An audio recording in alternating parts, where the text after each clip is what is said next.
welcome back to my little corner of the world. I have had a major goal of creating some more zines this year, and I wanted the very first one to be about Melty beading, which I have been obsessed with. My favorite local spot at the moment is Kimono in Brisbane, and it has fueled me with so many delicious treats on the regular to plan out this project so I can actually set about getting it done. I wanted to make this zine because I get a lot of questions on Instagram about my methods for getting even results in all my Melty bead creations. So I thought this could very easily answer all these questions and in one place. Also, a big part of my work at the moment has really been all about Melty beading. So it made sense to get something down on paper to actually document what my processes are. I've had this design for a Melty bead dress too that I really wanted to attempt.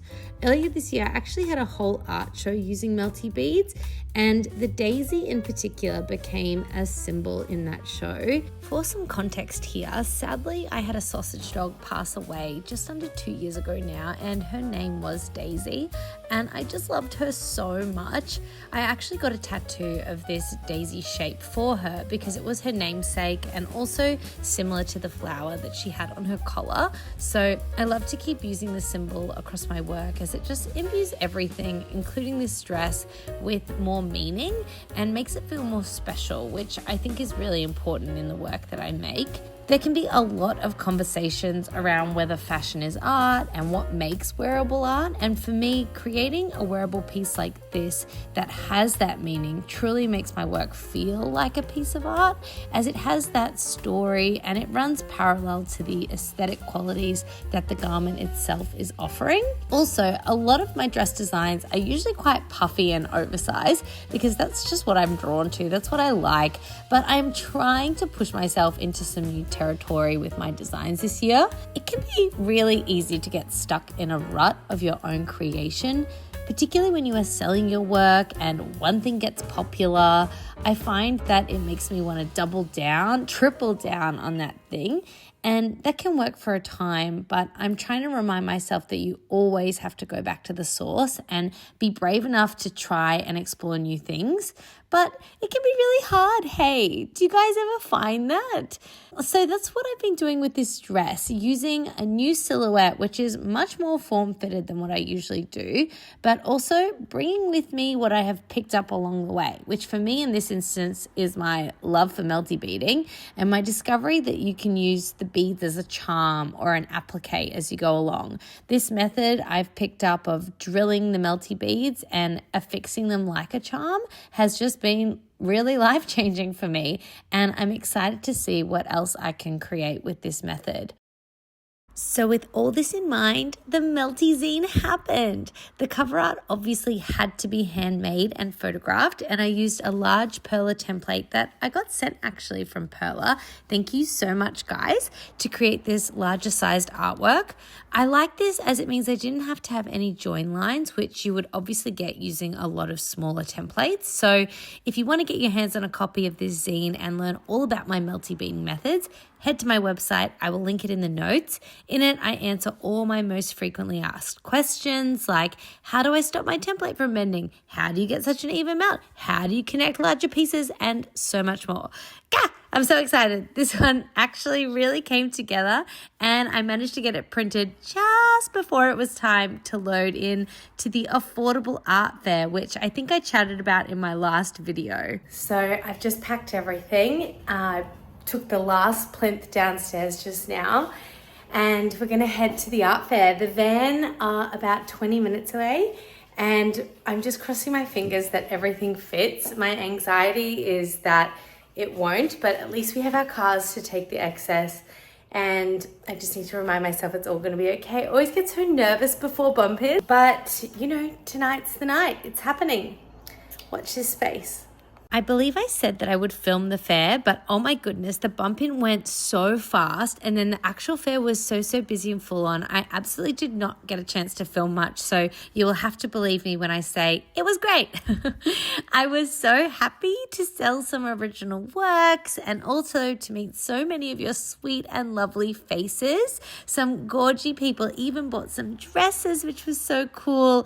This was my first experience doing an art fair, and I have to say one of my favorite parts was connecting with all the incredible artists who are also presenting their work and hearing many stories about people who regularly do the fair circuit all around the world and what that means for their art practice. It was just super interesting. Okay, one of the sweetest things that I did have to share post art fair is this really beautiful little bit of mail that a girl hand delivered me at the fair. Her parents also bought her a painting, which was so beautiful and generous. But look how special this letter is. So cute. Dear Rachel Burke, hi, I'm Harper. I love your work in arts and craft. And I went to your show in Brisbane. I absolutely loved it. I have all your arts and crafts. I like doing art, drawing, edits, and making video. Me too, gal. And I hope you have a great day. I made a small gift for you, and she did. I think it's like a little handbag. It's so adorable. I will be keeping this forever, obviously. But it's hard to believe that the fair is actually finished, and now it's time to head straight back into the Melty beading zone.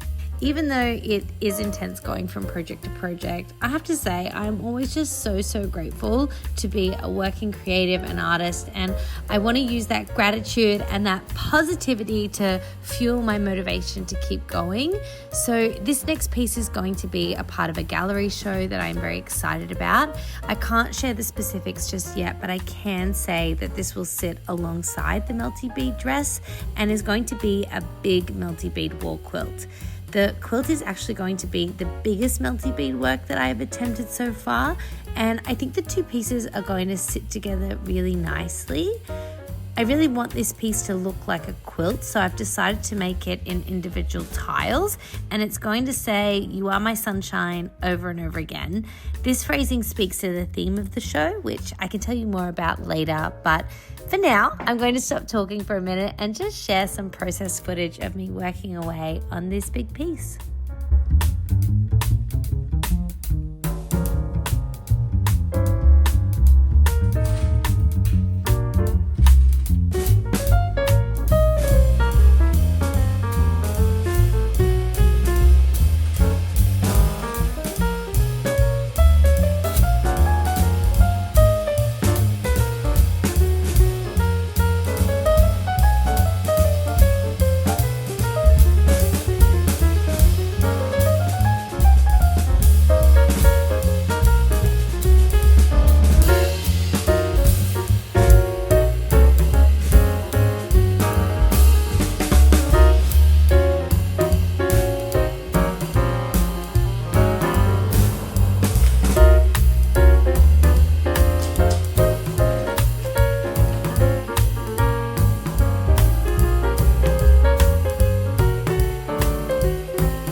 When I tell you my life has been all about Melty beading lately, I am really not joking. I took a break from making this big quilt to go and host an event with Merlot celebrating the launch of our coffee bean collaboration, which, would you believe, is called Melty Beans, in part because I created the original artwork for the bag of the beans, all made out of Melty beads. We celebrated by making espresso meltinis. I even made a giant pass the parcel for everyone in the room to do together.